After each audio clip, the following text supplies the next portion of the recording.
যাবে না, গানের আওয়াজ কানে নেওয়া যাবে না।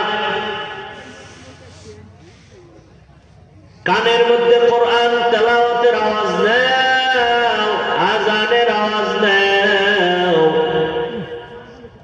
মা বাবার মহাব্বতের আওয়াজ নাও।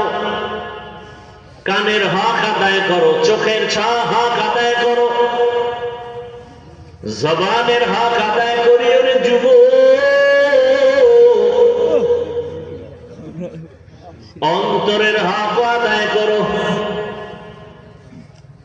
অন্তরে কল্পনা করবা, আমার এক সময় কোনো অস্তিত্বই ছিল না, এখন তো বলি আমি। আমারে চিননি, অথচ এক সময় আমার কোনো অস্তিত্বই ছিল না। দুনিয়ার কেউ জানে না আমি হাফিজুর রহমান নামের একটা বান্দা জমিনে আসবো। আমার মাও জানে না, বাবাও জানে না। আল্লাহ তাআলা বলে, তুই তো এক সময় নাই ছিলি।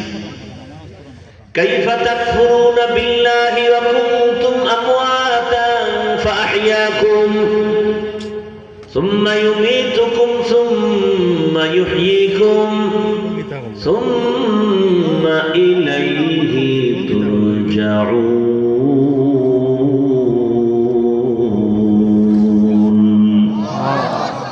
কিছু করো না। আল্লাহ বলেন, কেমনে আমার সাথে নাফরমানি করো, আমার সাথে কেমনে গাদ্দারি করো, কিভাবে আমার সাথে বেঈমানি করো, অথচ আমার দেওয়া জমিনে ঘুমাও। আমার দেয়া সূর্যের আলো, আমার দেয়া চাঁদের আলো ভোগ করো। আমার দেয়া বাতাস তোর বাবায় দেয় না। আমার দেয়া পানি পান করো, তোর বাবায় পানি দেয় নাই। আমার দেয়া নদীর মাছ খাও, আমার দেয়া জমিনের ফসল ভোগ করো, আমার দেয়া গাছের ফল খাও। আবার আমি আল্লাহর বিরোধিতা করো। আমি আল্লাহ স্বার্থপর না, না হয় ঘুমের মধ্যে তোরে মেরে ফেলতাম। বরং আমি আল্লাহ স্বার্থপর না, এ কারণে আমি আল্লাহ তোকে মারি না, বরং আমি মায়ার দরওয়াজা দিয়া ডাকি, قل يا عبادي الذين أسرفوا على أنفسهم لا تقنطوا من رحمة الله إن الله يغفر الذنوب جميعا إنه هو الغفور الرحيم।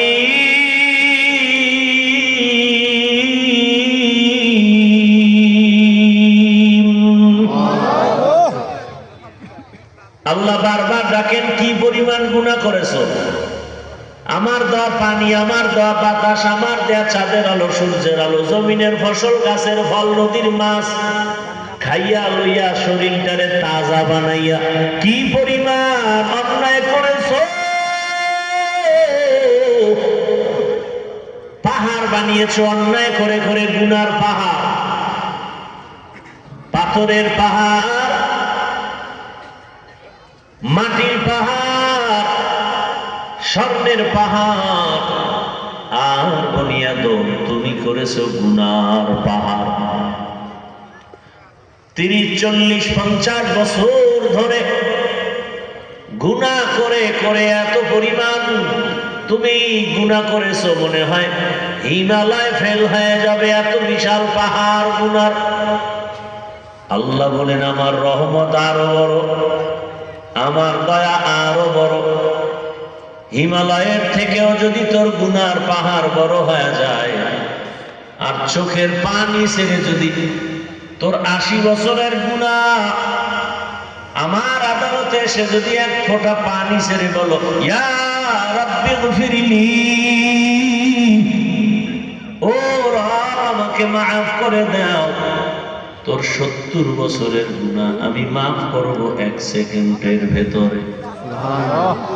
আতিনা ফি দারে দুনিয়া না হাসান, আতিনা ফি দারে দুনিয়া না হাসান, আতিনা ফি দারে উকবা না হাসান। হাসান ইয়া গিয়াসাল মুস্তাগীসি নাহদিনা নাফতিখারা বিল উলুমি ওয়াল গিনা হর গরিদে নেকো তু তৈয়ার হে जो न मांगे उससे तू बेजार है।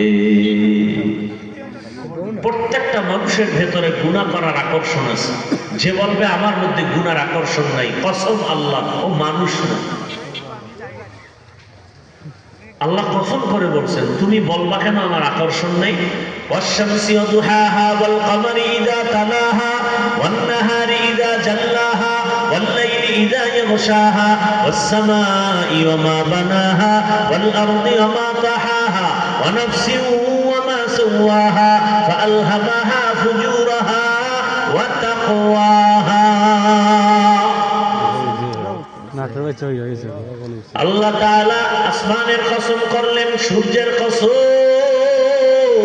সূর্যের আলোর কসম, রাতের কসম, রাতের অন্ধকারের কসম।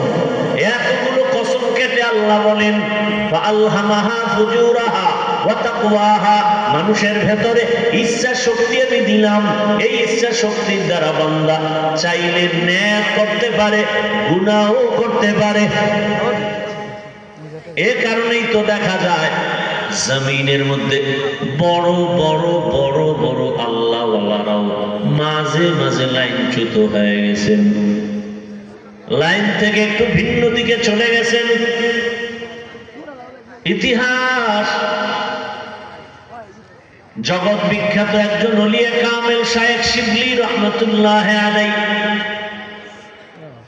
জগৎ বিখ্যাত একজন ওলিয়ে কামেল জুনায়েদ বাগদাদী রহমতুল্লাহ আলাইহি,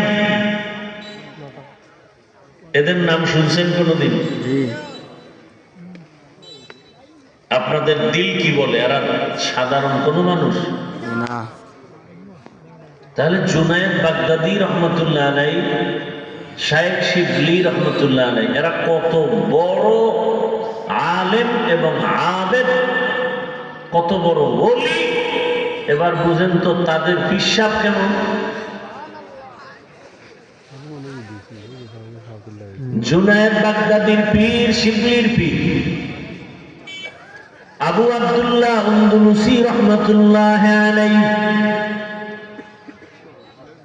100 বছর আগের ঘটনা। সেই সময় ইরাকের জমিনে তার মুরিদের সংখ্যা 40,000, আর সে জুনায়েদের পীর আবু আব্দুল্লাহ 30,000 হাদিস সনদ সহ মুখস্থ। ঘটনা আছে বলবো না। এই আল্লাহর বান্দাও এক পর্যায়ে হঠাৎ লাইনচ্যুত হয়ে গেছে, চোখের নজর একটু উল্টা পাল্টা হয়ে গেছিল। ওসমান রাদিয়াল্লাহু তাআলা আনহু মসজিদের মধ্যে বয়ান করতেছে, হঠাৎ একজন সাহাবী বাজার থেকে সে মজলিসে ঢুকছেন বয়ান শুনতে। মসজিদের মজলিসে বসার পরে দীর্ঘ সময় পর ওসমান রাদিয়াল্লাহু আনহু বলেন, মজলিসের মধ্যে এমন একটা লোক আছে যার চোখের মধ্যে জিনার আসর দেখা যায়। বুঝারও মানুষ নেই, কি কই কি শুনে আল্লাহই ভালো জানে, আর কি ভাবে। ওসমান রাদিয়াল্লাহু তাআলা আনহু বলেন, এমন একজন ব্যক্তি মজলিসে আছে যার চোখে জিনার আসর দেখা যায়। তার মানে একটা বেগানার চেহারার সাথে তার নজর লাগছে, এটা কবিরা গুনাহ। চোখের জেনা, কিসের জেনা? চোখের, হাতের জেনা, জবানের জেনা, অন্তরে যে কল্পনা করো মেয়ে দেখে, এটা অন্তরের জেনা। যে ব্যক্তি বাজার থেকে আসছে আশ্চর্য হয়ে গেল, বাজারে আমার সাথে এক নারীর চেহারায় চোখ লাগছে, ওসমান কেমনে জানলো? মজলিস শেষ, আস্তে করে কাছে গিয়া বললেন, খলিফাতুল মুসলিমিন, ওহির দরজা কি খোলা? হয় না তো।